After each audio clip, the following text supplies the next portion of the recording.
স্বচ্ছতা এনেছে ছাত্ররা, পরিষ্কার পরিচ্ছন্নতায় স্বচ্ছতা এনেছে ছাত্ররা। আর জয়পাড়ার মতো যে যানজটপূর্ণ এলাকা, যেখানে জয়পাড়া বাজারে সবসময় যানজটপূর্ণ থাকে, ছাত্ররা স্বেচ্ছায় নিজ উদ্যোগে সকলে মাঠে নেমেছে, রাস্তায় সকলে কাজ করছে। সকাল থেকে অক্লান্ত পরিশ্রমে সকাল 9টা থেকে শুরু হচ্ছে, রাত 10টা পর্যন্ত এই ছাত্ররা এই রাস্তায় থাকছে।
আমরা আপাতত ছাত্রদের ছাড়া ওরকম কাউকে দেখি না আমাদের বাসায় এসে দাঁড়াতে, ঠিক আছে।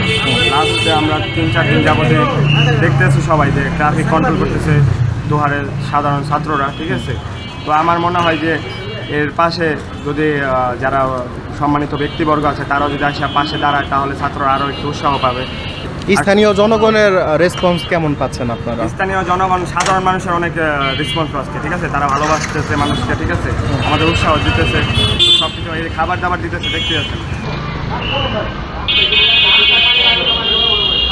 একটা অভ্যর্থনের মাধ্যমে ছাত্রদের যে ভূমিকা পালন করছে, অভ্যর্থন হয়েছে ছাত্ররা সেই রেসপন্সিবিলিটি দায়িত্ব নিয়ে তারা দেশটা সার্বিকভাবে কন্ট্রোলের যে ভূমিকা নিচ্ছে এটা অত্যন্ত প্রশংসনীয়। এবং আমি একজন শিক্ষক হিসেবে আমার ছাত্ররা যেভাবে ভূমিকা পালন করতেছে এই জন্য গর্বিত, এবং জনসাধারণের যাতে কোনো রকমের অসুবিধা না হয় সার্বিক দিকগুলি তারা দেখতেছে, হ্যাঁ, এটা দৃষ্টান্ত। এবং এই জন্য আমরা তাদের কাছে কৃতজ্ঞ এবং গর্ববোধ করি যে এরকম ছাত্র আমাদের আছে, যা পৃথিবীর কোথায়ও এরকম দৃষ্টান্ত নাই। আমরা গর্বিত, নতুন একটি শক্তিশালী নতুন প্রজন্ম পেয়েছি। এই নতুন প্রজন্ম থাকতে আমাদের বাংলাদেশ কখনো পথ হারা হবে না, এই বিশ্বাস আমাদের। আজকে ছাত্র অভ্যর্থনার মাধ্যমে আওয়ামী লীগ খুনি হাসিনার সরকারকে পতন ঘটানোর মাধ্যমে তারপরে যে স্বাধীনতা অর্জনের চাইতে স্বাধীনতা রক্ষা করার জন্য যে কার্যক্রম হাতে নিয়েছে সেই অংশে আজকে ট্রাফিক এর কাজে ছাত্ররা হাতে যে সুন্দরভাবে ট্রাফিকগুলো নিয়ন্ত্রণ করতেছে করে এবং রাস্তা পরিষ্কার করতেছে। সামনে বাজার, আজকে থেকে বাজার মনিটর করবে, যে কার্যক্রমগুলো পর্যায়ক্রমে করতেছে।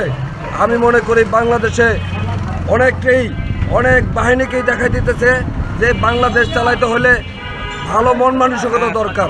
আমাদের নিজেদেরকে ভালোভাবে সংস্কার করে দুর্নীতিমুক্ত একটা বাংলাদেশ চাইলে সেই জায়গায় আর কোনো অরাজকতা থাকবে না, এই বিশ্বাস আমার।